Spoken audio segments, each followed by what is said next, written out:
Tak ada bedanya, pandemi atau tidak, berkat Tuhan terus mengalir. Pembangunan rumah Tuhan jalan terus. Ini adalah sebuah bangunan gereja yang rusak parah karena telah hancur dimakan rayap. Konstruksi kayu yang menahan genteng-genteng ini ternyata sudah hancur digerogoti oleh rayap. Ini adalah sebuah bangunan tempat ibadah dari sebuah gereja Pantekosta di daerah Jawa Barat, dan Jawa Barat memang dikenal dengan daerah atau surganya rayap. Genteng-genteng ini sendiri berukuran sangat berat. Mungkin satu genteng itu ada 6 atau 7 kilogram. Sementara kayu-kayu reng tempat dudukan genteng ini sudah hancur dimakan rayap, dan itu sangat membahayakan bagi orang yang beribadah di dalam rumah Tuhan ini. Itu sebabnya pendetanya beserta jemaat berinisiatif untuk segera merenovasi rumah ibadah ini.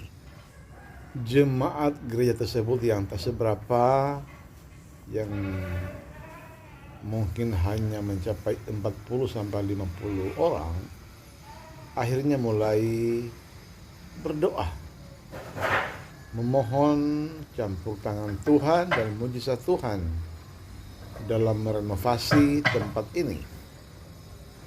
Ada 2 pemborong bangunan datang melihat tempat ini dan melakukan hitung-hitungan, dan ternyata mereka melakukan penghitungan dengan anggaran yang hampir sama, yaitu sekitar 70 juta. Itu termasuk bahan material dan biaya tukang. Dan untuk menghemat, akhirnya disepakati hanya diborong biaya kerja dan material akan dibeli sendiri oleh jemaat. Meskipun agak menghemat, tetapi ternyata jemaat tidak mempunyai dana sedikit pun. Apalagi dalam kondisi pandemi COVID-19 ini, di mana keuangan sangat susah untuk dicari. Bahkan untuk makan saja kadangkala masih susah untuk dicari. Sebagaimana kita tahu bahwa pandemi COVID yang sudah berlangsung hampir 2 tahun ini telah membuat begitu banyak orang kehilangan pekerjaan ataupun pemotongan gaji. Dan itu juga dialami oleh beberapa jemaat di gereja ini.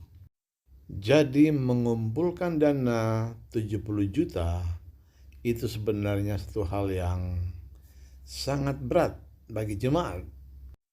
Tetapi itulah kita berprinsip percaya bahwa bagi Tuhan tidak ada yang mustahil. Meskipun berat, sedikit demi sedikit jemaat mau berkorban untuk renovasi tempat ibadah ini. Mungkin mereka menyisihkan sedikit dari uang belanja mereka, atau juga mungkin uang jajan anak-anak disisihkan sedikit demi sedikit. Yang penting ada usaha untuk merenovasi rumah Tuhan. Dan mujizat pun terjadi. Berkat Tuhan pun mulai mengalir dari berbagai arah, berbagai penjuru, berbagai mata angin, mengirimkan berkat untuk kebutuhan rumah Tuhan. Ternyata belum sebulan tempat ibadah ini sudah hampir selesai dikerjakan, sudah 80-90% pengerjaannya, dan semua hanya oleh karena kebaikan dan kemurahan Tuhan. Setiap hari ada saja berkat Tuhan mengalir ke rumah Tuhan ini, dan sampai hari ini tidak pernah kekurangan dana maupun bahan material bangunan. Maka benarlah Alkitab berkata bahwa bagi Tuhan tidak ada yang mustahil. Ya, Tuhan tidak pernah mengenal musim. Berkat Tuhan tetap mengalir di musim pandemi COVID-19 ini. Sejak awal tempat ini dibangun pada 12 tahun silam, begitu banyak mujizat yang terjadi. Jadi jemaat di tempat ini sudah terbiasa dengan mujizat dan mujizat dan mujizat. Bahkan sampai merenovasi tempat ibadah ini pada saat ini, mujizat pun masih terjadi. Asalkan itu untuk kemuliaan Tuhan, maka Tuhan pasti akan mengadakan. Roma 11 ayat 36 berkata, sebab segala sesuatu adalah dari Dia dan oleh Dia dan kepada Dia. Bagi Dialah kemuliaan sampai selama-lamanya. Tuhan memberkati.